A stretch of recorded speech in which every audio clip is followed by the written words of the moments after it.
Josué 1, 15. Puis vous reviendrez prendre possession du pays qui est votre propriété et que vous a donné Moïse, serviteur de l'Éternel, de ce côté-ci du Jourdain, vers le soleil levant. Alléluia. C'est Josué qui parle aux enfants d'Israël, aux tribus de Juda. Et il leur dit, là, vous devez aller posséder ce qui vous appartient.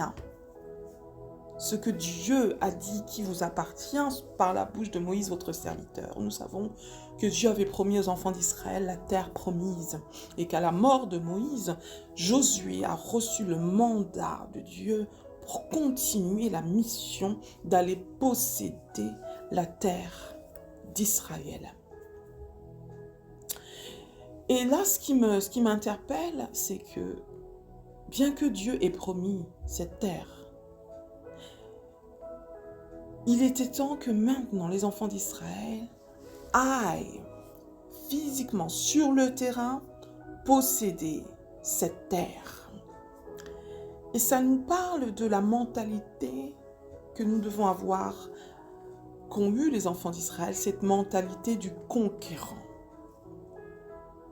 Oui, même si Dieu te fait une promesse, et il t'en a faite, tu dois aller les posséder pour pouvoir les manifester. Il ne suffit pas seulement de dire oui, Dieu m'a promis que j'allais réussir, que Dieu m'a promis que j'allais avoir des enfants, oui, Dieu m'a promis que j'allais guérir, et toutes les promesses de Dieu, nous savons, sont oui et amen. Quand Dieu dit une chose, il est fidèle pour accomplir ce qu'il dit. Lorsqu'il annonce quelque chose, il accomplit. Oui, il est derrière sa parole pour l'accomplir.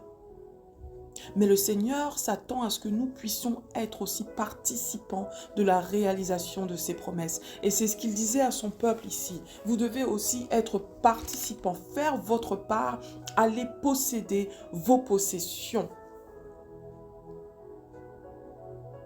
Et c'est intéressant parce que ça me parle aussi d'un exemple. Par exemple, imagine que c'est ton anniversaire et que je t'offre un bon d'achat, un bon de cadeau dans un magasin de ton choix et je te dis voilà le bon cadeau. Ce bon de cadeau ne sera en fait utile que si tu l'utilises, on est bien d'accord. Il faut que tu ailles posséder ton cadeau, il faut que tu ailles recevoir ton cadeau. Et c'est ce que ça demande. Ça demande une participation de ta part. Et c'est ce que Dieu attend de toi. Il y a des promesses que Dieu t'a déjà faites, mais tu dois aller les manifester. Il y a certaines œuvres que Dieu a préparées d'avance pour toi, mais tu dois aller les réaliser. Il y a des projets que Dieu a formés sur ta vie, mais tu dois les mettre en œuvre. Rien n'est acquis tant que tu ne passes pas à l'action. Il y a des opportunités qui s'offrent à toi, des portes ouvertes en cette année 2025, mais tu dois aller créer ces opportunités, tu dois aller les prendre, tu dois passer par ces portes, tu dois aller vraiment clairement ouvrir ces portes, parce que sans l'action physique, ce que Dieu dit, oui, dans l'esprit, il s'attend à ce que physiquement, il y ait une action qui va permettre à ce que ce qu'il a dit puisse bien sûr s'accomplir de manière palpable. Tout est question d'action. Sans action, tu ne recevras pas l'héritage que Dieu t'a promis. Le Seigneur a besoin de ta collaboration. C'est ton moment et c'est ton opportunité. Amen, amen, amen.